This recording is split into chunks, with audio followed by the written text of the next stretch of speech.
नाम अब सेलेक्टेड मुख्यमंत्री बने हैं और जो इलेक्टेड मुख्यमंत्री को हटा करके काम करें ना,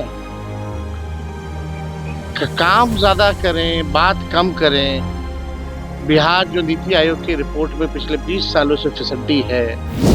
खजाना खाली, खजाना भरने के लिए रेवेन्यू की क्या व्यवस्था करेंगे, ये रोड मैप बताए ना।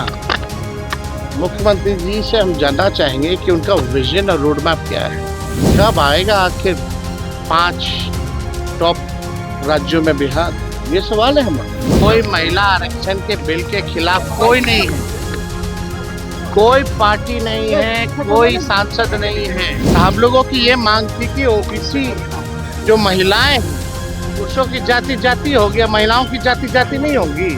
इन लोगों को कोई मतलब नहीं है, इन लोगों को केवल अपनी राजनीति चमकाने से ही मतलब है और कुछ नहीं। नए सरकार और सीएम सम्राट चौधरी पर नेता प्रतिपक्ष तेजस्वी यादव ने आज जमकर हमला बोला और कहा कि काम करना चाहिए, बात नहीं करना चाहिए।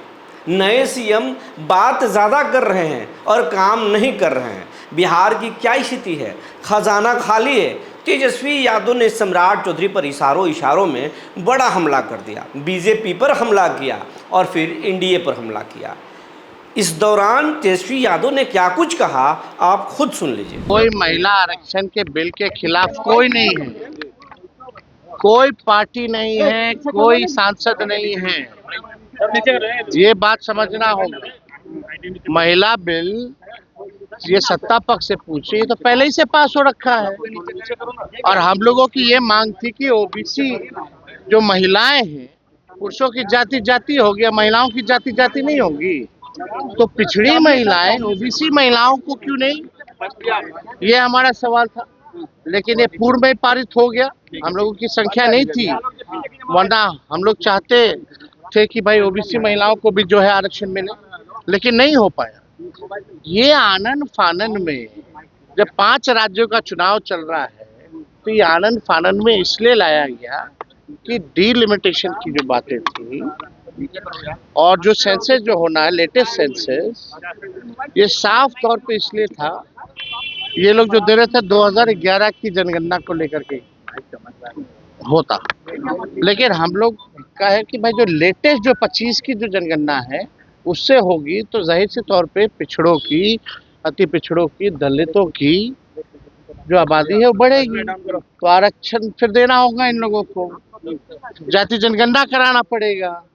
उसलिए ये लोग आनंद फानन में महिलाओं का कवच ला करके अंदर जो हिडन एजेंडा जो आरएसएस भाजपा का है वो लोग ला रहे थे। तो ये बिल तो गिरना तय था और आप भी जान रही हैं कि भाजपा के लोग इतने बेवकूफ तो है नहीं, वो भी जान रहे थे कि 2/3 मेजोरिटी उनके पास नहीं है, फिर भी लाया गया ताकि ये दिखा सके कि बड़े महिला के हितैषी लोग हैं। ये आरएसएस वाले लोग पैर धुलवाते हैं, ये लोग महिलाओं को, ये मनुस्मृति मानने वाले लोग मनुस्मृति में महिलाओं के लिए क्या जगह है ये जरा पढ़ लीजिए मनुस्मृति में। और ये लोग उसी को मानने वाले लोग, इन लोग क्या जानेगा महिलाओं का क्या सम्मान होता है। इन लोगों को कोई मतलब नहीं है, इन लोगों को केवल अपनी राजनीति चमकाने से ही मतलब है और कुछ नहीं।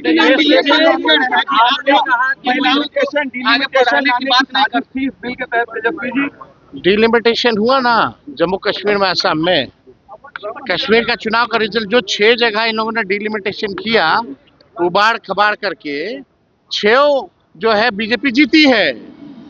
तो इनकी साजिश यही थी कि भाई जहां इनका, क्योंकि आप अगर ट्रेंड देखिएगा या डेटा देखिएगा तो आपको पता चल जाता है कि भाई कौन सा सीट किसका मजबूत है, कौन सा बूथ किसका मजबूत है।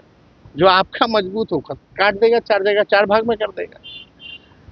तो ये तो साफ साजिश है। असल में इन लोगों का एजेंडा संविधान को बदलने का है।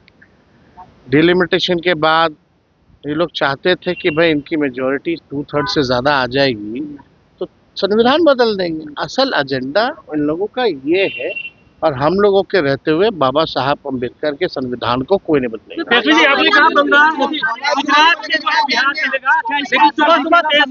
सम्राट चौधरी ने 5 ऐसे बड़े फैसले ले लिए हैं, कहा कि बिहार में शराबबंदी जो है वो लागू रहेगी, कई ऐसे जो है फैसले नीतीश कुमार के जो काम था उसको आप आगे बढ़ा रहे हैं। मतलब कोई कैबिनेट में निर्णय हुआ है क्या? अरे बोली यार, क्या जारी किया गया। ये जरूरत क्यों आना पड़ी? ये बोलने की जरूरत ही क्या है? तो देखिए, काम अब सेलेक्टेड मुख्यमंत्री बने हैं और जो इलेक्टेड मुख्यमंत्री को हटा करके, और उनका था कि भाई सपना की नीतीश जी को हम लोग हटा दें, उसके लिए तो हम उनको धन्यवाद दिए ही है। अब काम करें ना,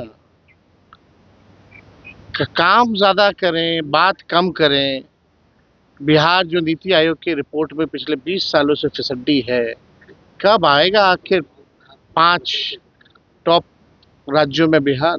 ये सवाल है हमारा। तो इस पे तो काम हो ही नहीं ना। खजाना खाली, खजाना भरने के लिए रेवेन्यू की क्या व्यवस्था करेंगे, ये रोड मैप बताए ना। मुख्यमंत्री जी से हम जानना चाहेंगे कि उनका विजन और रोड मैप क्या है। बिहार को 5 टॉप राज्यों में कैसे लाएंगे?